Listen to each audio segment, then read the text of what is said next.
واش لاحظتي شي نهار ان النبات ديما كيميل للضوء؟ هادشي ماشي صدفه، راه علم.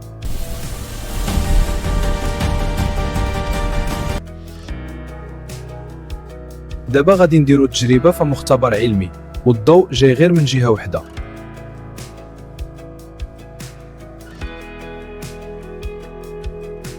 كنخليو النبات ايام وهو كيتعرض لهذا الضوء.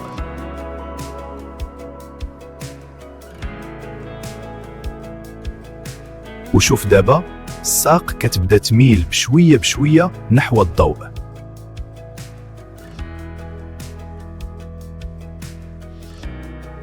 النبات كيستعمل ماده سميتها الاوكسين، كتجمع في الجهه المظلمه وكتخلي الخلايا الطوال، وهذا الشيء كيخلي النبات يميل للضوء. النبات ما كيشوفش ولكن كيعرف فين الضوء. الا بغيت تشوف تجارب علميه اخرى في مختبر ساي اكس تبعنا.